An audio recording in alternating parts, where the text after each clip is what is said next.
Hello, I'm James Azimoha. Welcome to Africa News. Let's see your headlines. Sudan has accused Ethiopia of direct involvement in the civil war following drone attacks launched from its territory.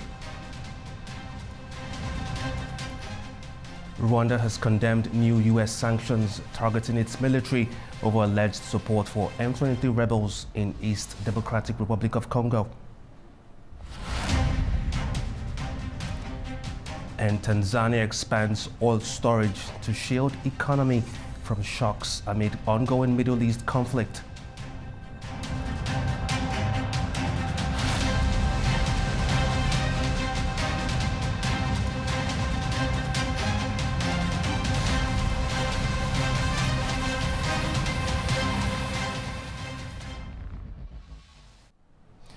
The United States has imposed sanctions on Rwanda's military forces on Monday over the ongoing conflict in the Democratic Republic of Congo. This follows the discovery of mass graves in the city of Uvira, with Congolese authorities accusing the rebels of mass killings, allegations the rebel group denies. Rwanda-backed AFC M23 rebels have been accused of savagely carrying out massacres after officials reported finding more than 170 bodies in mass graves in the eastern city of Uvira. Authorities released video showing Jean-Jacques Purusi-Siddiqui, governor of South Kivu, and other officials visiting one of the grave sites in late February. This is a terrible tragedy that we denounce. These are war crimes, crimes against humanity. We have been victims of a serious genocide that no one talks about. The rebels briefly captured Uvira in December before withdrawing under pressure from the United States. Reuters was unable to independently verify the identity of the bodies or how these people died. AFC M23 spokesperson Lawrence Kanyuka strongly denied the massacre accusations. This information is false. Is actually politically motivated, full of lies and full of propaganda. The discovery of the mass graves came as fighting continued between the Democratic Republic of Congo's government and the M23 rebels. Thousands of people have been displaced in recent months, worsening an already dire humanitarian situation. The conflict stepped up sharply last year, with the rebels seizing territory across the mineral-rich east in a lightning offensive. On Monday, the U.S. slapped sanctions on Rwanda's defense force and its top military officials over their role in the fighting. It also demanded their immediate withdrawal from the region. Rwanda has long rejected allegations from Congo, the United Nations, and Western powers that it supports the rebel group. But the U.S. Treasury Department said the rebels' gains would have been impossible without Rwandan backing, while the State Department said Rwanda's support had enabled horrific human rights abuses. In a statement, Rwanda's government said the sanctions unjustly targeted only one party to the peace process and, quote, distort the facts of the conflict.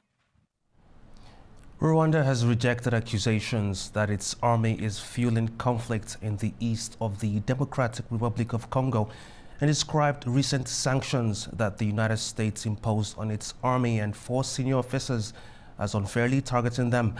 The U.S. Treasury Department announced the sanctions on Monday. A news correspondent, Chris Ocharmga, has more from Kinshasa. The U.S. Treasury Department accused Rwanda of undermining peace efforts in the east of the Democratic Republic of Congo by actively supporting, training, and fighting alongside the M23 rebels. The sanctions it imposed on Rwanda bar U.S. citizens from carrying out any financial transactions with the Rwandan army or the 4 officers. Rwanda has denied the accusations, saying the sanctions unfairly target one side, misrepresent the reality, and distort the facts of the conflict. But the DRC government has expressed its deep appreciation to the United States for imposing sanctions on Rwanda's army and 4 senior officers for fueling the M23 conflict in eastern DRC. In December last year, President Trump oversaw the signing of a peace deal between the DRC and Rwanda aimed at ending the long-running conflict. But fighting broke out in eastern Congo just days after the deal. The M23 rebels captured the strategic city of Uvira, forcing thousands of people to flee. It was only after the United States threatened to take action against Rwanda that the M23 rebels withdrew from the eastern DRC city. Fighting has persisted in eastern DRC despite a ceasefire agreement brokered by Qatar and the mediation efforts by the US. The M23 rebels say they are fighting to protect their community of Tutsis from a rival militia backed by the DRC government. But the DRC has denied the allegation and accused Rwanda of supporting the M23 rebels to plunder its minerals. Tens of thousands of people have died and millions of others have been displaced by the conflict since late 2021. Chris Ochamringa for A News in Kinshasa. Sudan has accused Ethiopia of allowing drone strikes to be launched from its territory. The allegation signals growing regional spillover in a conflict that has displaced millions already. Nama Mohidin reports from Port Sudan.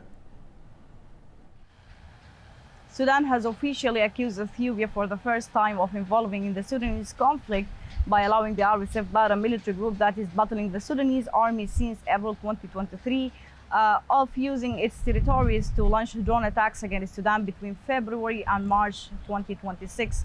While the exact location of launching the drone attacks was not mentioned and determined in the recent statement by the Sudanese Foreign Ministry that was released on Monday, but analysts and observers believe that it's the Blue Nile region which is bordering Ethiopia and that has seen an excessive use of drone attacks that killed civilians and destroyed many civilian infrastructure between February and March of this year. Up to now, there is no official comment by the Ethiopian government regarding the recent accusation, and Sudan also has accused it previously on February of the same year of hosting a secret training camp of RSF fighters near the Sudanese border.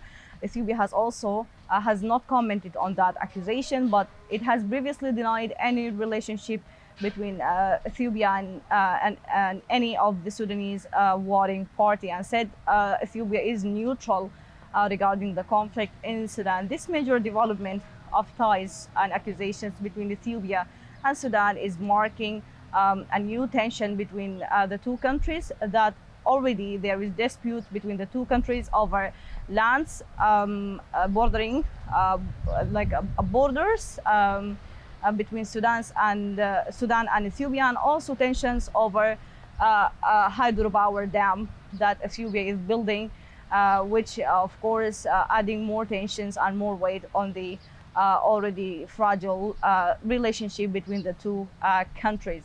Sudan is insisting that Ethiopia is secretly training RSF fighters and allowing RSF group to use its territories to launch drone attacks against Sudan, and said Ethiopia will bear any consequences, and said it's also a flagrant violation of Sudanese sovereignty and explicit aggression that Sudan will respond in time.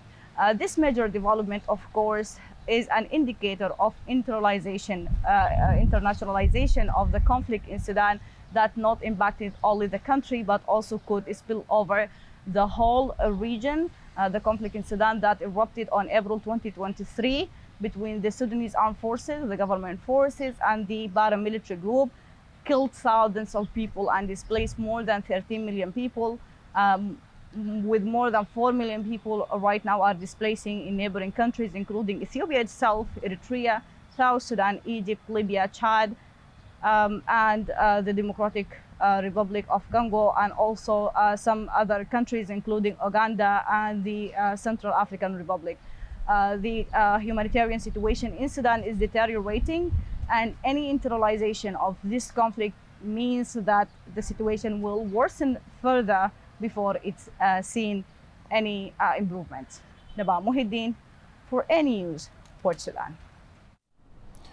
Doctors Without Borders says 26 staff remain unaccounted for months after attacks on facilities in South Sudan's Jonglei state. This comes as aid groups warn of escalating violence in increasingly targeting humanitarian operations. Isabel Nakria has more. Medicine Sans Frontier says it's lost contact with 26 of its staff that were deployed in the Jonglei state area. Health facilities in the Jonglei state have been frequently attacked and prompting the evacuation of staff and patients. The area is remote and communication is extremely limited, raising concerns that the missing staff might have difficulty finding their way out after escaping the attackers. The insecurity in the area has forced several humanitarian agencies to shut down, placing thousands needing life-saving assistance at risk. 11 health facilities in Jonglei State alone have suspended operations following ongoing clashes. The United Nations has condemned the attack on humanitarian workers and called for the de-escalation of violence. Clashes between the South Sudan government and forces loyal to detained first Vice President Riek Machar have displaced thousands and disrupted humanitarian work.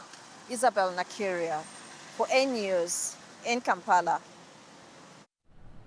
Tanzania's President Samia Suluhu Hassan says the country is moving to strengthen its strategic petroleum reserves following rising global oil prices linked to the ongoing Middle East conflict. She made the remarks at the port of Dar es Salaam, where she laid the foundation stone for the new oil reception and storage tanks. Once completed, the facility is expected to strengthen Tanzania's energy resilience as demand continues to grow. Hassan said the crisis that escalated last week has already unsettled global energy markets, triggering a reported 13% increase in oil prices. The improvement of the National Strategic Petroleum Reserve is necessary to cushion our country against global crises and price hikes in the global market, as we are experiencing now. The ongoing crisis that started last week and that we are continuing to see has already triggered a 13% oil price hike as at yesterday. So we are not sure about what will happen tomorrow and the day after, but we are faithful that God will bring the warring parties to the table so that they can end this crisis, so that the world can get back to normalcy, so that we can all run our economies. So it's important that this has been achieved during the turmoil in global politics. Well, that's all we have today in African News. Thank you for watching. Stay tuned to A News.